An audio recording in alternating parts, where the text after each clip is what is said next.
Instagram sahifamizga joylashtirganmiz shu haqida video reels, ya'ni oddiy suv hamda homiladorni ayolni suvini tekshirganda farq va o'tishingiz mumkin silka orqali.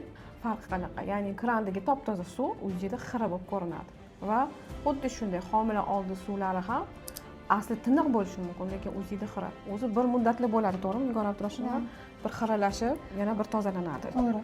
Chunki aktiv teri qavatining rivojlanishi va uni homila suvlarini tarkibida oqsil miqdorining ko'payishini hisobiga va albatta homila onaning qornida ham suvni ichadi.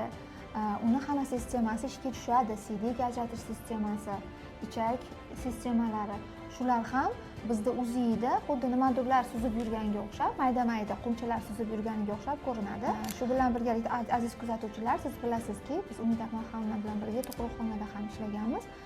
Tug'ruq vaqtida ham UZI datchikni qo'yganimizda xuddiki homila suvlarida ko'p mayda-mayda oq ifchalar suzib yurganini va tug'ruqda mana o'zlari tug'ruq olib borganlarida suvi ketganda top-toza suv kelganini aniqlaganmiz.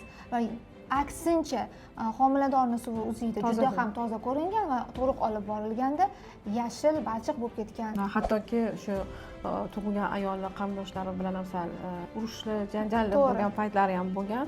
Suv iflos desa, qanaqasiga mana kecha tushdik yoki bugun tushdik, suv toza deb aytdim. Endi shu payt aytaman, sizlar mana deyman, ko'rsataman. Sizlar o'zinglarning ko'zingizga ishonasizlarmi yo o'ziga ishonasizlarmi deymiz. UZI ham bir apparat, to'g'rimi? To'g'ri. Shuni UZI ko'rgan narsa aslida unaqa bo'lmasligi ham mumkin. To'g'ri. Bu albatta hamma narsaga emas, suvlarning sifati to'g'risida gap ketadi.